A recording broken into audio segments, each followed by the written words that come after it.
Global ನಗರವೆಂದೇ ಹೆಸರು ಪಡೆದ ಈ ಬೆಂಗಳೂರು ಭೂಮಿಯ ನಿರ್ಮಾತೃ ಕೆಂಪೇಗೌಡರ ಕಥೆ ಇದು. 1510ರಲ್ಲಿ ಜನಿಸಿದ ಕೆಂಪೇಗೌಡರು ಅಜ್ಜ ನಿರ್ಮಿಸಿದ ಯಲಹಂಕ ನಾಡಪ್ರಭು ಸಾಮ್ರಾಜ್ಯದ ಭವಿಷ್ಯದ ನಾಯಕರಾಗಿದ್ದರು. ಕೆಂಪೇಗೌಡರು ಯುವರಾಜರಾಗಿ ತನ್ನ ಭವಿಷ್ಯದ ಸಾಮ್ರಾಜ್ಯ ನಿರ್ಮಾಣದ ಕುರಿತು ವಿಶೇಷವಾದ ದೂರದೃಷ್ಟಿಯನ್ನು ಹೊಂದಿದ್ದರು. ವಿಜಯನಗರ ಸಾಮ್ರಾಜ್ಯದ ಚಕ್ರವರ್ತಿ ಅಚ್ಯುತರಾಯರ ಪ್ರೋತ್ಸಾಹದಿಂದ ಸ್ಫೂರ್ತಿ ಪಡೆದು ಕೆಂಪೇಗೌಡರು 1532ರಲ್ಲಿ ಬೆಂಗಳೂರಿನ ನಿರ್ಮಾಣಕ್ಕೆ ಶಂಕುಸ್ಥಾಪನೆ ನೆರವೇರಿಸಿದರು. ಕೆಂಪೇಗೌಡರ ವಾಸ್ತುಶಿಲ್ಪದ ಯೋಜನೆಯಲ್ಲಿ 4 ಮೂಲಭೂತ ಅಂಶಗಳೆಂದರೆ ಕೆರೆಕಟ್ಟೆಗಳು, ಕೋಟೆಗಳು, ಉದ್ಯಾನಗಳು ಮತ್ತು ಮಾರುಕಟ್ಟೆಗಳು. ಜಗತ್ತಿನಾದ್ಯಂತ ಬಹುತೇಕ ಎಲ್ಲಾ ನಾಗರಿಕತೆಗಳು ಮತ್ತು ದೊಡ್ಡ ನಗರಗಳು ನದಿಯ ತೀರದ ಪ್ರದೇಶಗಳಲ್ಲಿ ನಿರ್ಮಾಣಗೊಂಡಿರುವುದು ಸಹಜ. ಆದರೆ ಕೆಂಪೇಗೌಡರು ನಗರ ನಿರ್ಮಾಣಕ್ಕೆ ಆಯ್ದುಕೊಂಡ ಸ್ಥಳದ ಸುತ್ತಮುತ್ತ ಯಾವುದೇ ನದಿ ಮೂಲಗಳಿರಲಿಲ್ಲ.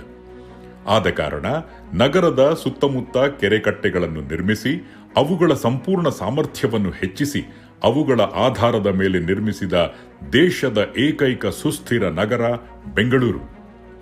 ನಗರಕ್ಕೆ ಧರ್ಮಾಂಬುದಿ, ಕೆಂಪಾಂಬುದಿ ಮೊದಲಾದ ಕೆರೆಗಳಿಂದ ನೀರಿನ ಸೌಲಭ್ಯದೊಂದಿಗೆ ಸುಸ್ಥಿರ ಜೀವನವನ್ನು ಖಾತ್ರಿಪಡಿಸಲಾಯಿತು.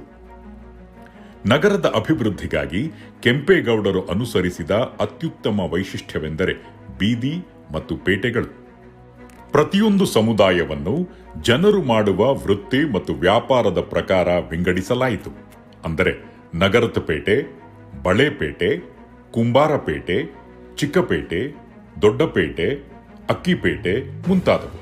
ಇದು ಯಾವುದೇ ಸಾಂಸ್ಕೃತಿಕ ಅಥವಾ ಧಾರ್ಮಿಕ ವಿಭಜನೆಯಾಗಿ ಇರಲಿಲ್ಲ. ಇದು ನಮ್ಮ 22 ವರ್ಷದ ಯುವ ನಾಯಕನ ದೂರದೃಷ್ಟಿಯ ಬುದ್ಧಿವಂತಿಕೆ. ಈ ಎಲ್ಲಾ ವ್ಯವಸ್ಥೆಯು ಬೆಂಗಳೂರನ್ನು ವ್ಯಾಪಾರ ಮತ್ತು ಕರಕುಶಲತೆಯ ಸಾಂಸ್ಕೃತಿಕ ಕೇಂದ್ರವಾಗಿ ಪರಿವರ್ತಿಸಿತು. ವಿಜಯನಗರದ ಚಕ್ರವರ್ತಿ ಅಚ್ಯುತರಾಯರು ಈ ರಾಜಧಾನಿಯ ಸಂಕೀರ್ಣ ಯೋಜನೆಯಿಂದ ತುಂಬಾ ಸಂತೋಷಗೊಂಡು ಹಲಸೂರು, ವರ್ತೂರು, ಕೆಂಗೇರಿ, ಜಿಗಣಿ, ಬಾಣಾವರ ಮುಂತಾದ ಸಮೀಪದ ಗ್ರಾಮಗಳನ್ನು ದಯಪಾಲಿಸಿದರು.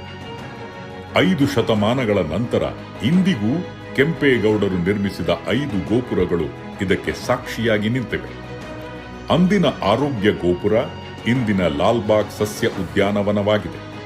ವಾಣಿಜ್ಯ ಗೋಪುರ ಇಂದಿನ ಮೇಕ್ರಿ ಸರ್ಕಲ್. ಗವಿಗಂಗಾಧರೇಶ್ವರ ದೇವಸ್ಥಾನದಲ್ಲಿ ದೈವ ಗೋಪುರ, ಹಲಸೂರಿನ ಶಿಕ್ಷ ಗೋಪುರ. 5 ಶತಮಾನಗಳ ಹಿಂದೆಯೇ ಕೆಂಪೇಗೌಡರ ಯೋಜನೆ ಎಷ್ಟೊಂದು ಅದ್ಭುತವಾಗಿತ್ತು ಎಂದರೆ ನಗರದ ಯೋಜನೆಯು ಆರಂಭದಿಂದ ಕೊನೆಯ ಹಂತದವರೆಗೂ ಎಲ್ಲದಕ್ಕೂ ವ್ಯವಸ್ಥೆ ಮಾಡಲಾಗಿತ್ತು. ಇಂದಿನ ಬೆಂಗಳೂರು ದೇಶದಲ್ಲಿ ಅತ್ಯುತ್ತಮ ವೈದ್ಯಕೀಯ ಚಿಕಿತ್ಸೆಯನ್ನು ಒದಗಿಸುತ್ತದೆ. ಇಂದಿನ ಬೆಂಗಳೂರು ಜಾಗತಿಕ ಕೈಗಾರಿಕಾ ದೈತ್ಯರಿಗೆ ನೆಲೆಯಾಗಿದೆ ಹಾಗೂ ವಾಣಿಜ್ಯ ಚಟುವಟಿಕೆಗಳು ಮತ್ತು ಉದ್ಯಮಶೀಲತಾ ಸಾಮರ್ಥ್ಯಗಳ ಹಾಟ್ಸ್ಪಾಟ್ ಆಗಿದೆ. ಇಂದಿನ ಬೆಂಗಳೂರು ದಕ್ಷಿಣ ಭಾರತದಲ್ಲಿ ಅತಿ ಹೆಚ್ಚು ಆದಾಯವನ್ನು ಗಳಿಸುವ ನಗರವಾಗಿದೆ. ಜೊತೆಗೆ ಮಿಲಿಟರಿ ಮತ್ತು ನ್ಯಾಯಾಂಗ ಚಟುವಟಿಕೆಗಳ ನೆಲೆಯಾಗಿದೆ. ನಮ್ಮ ಬೆಂಗಳೂರು ಎಲ್ಲೆಡೆಯಿಂದ ಆಗಮಿಸಿದ ಎಲ್ಲಾ ತರಹದ ಜನರಿಗೆ ಸೂರು ಒದಗಿಸಿದ ನಗರ. ಹಲವು ಸಾಮರ್ಥ್ಯ ಹಾಗೂ ಸಾಧ್ಯತೆಗಳನ್ನು ತೆರೆದಿಟ್ಟ ಪ್ರಗತಿಯ ಸಂಕೇತವಾಗಿ ಬೆಳೆದ ನಗರ.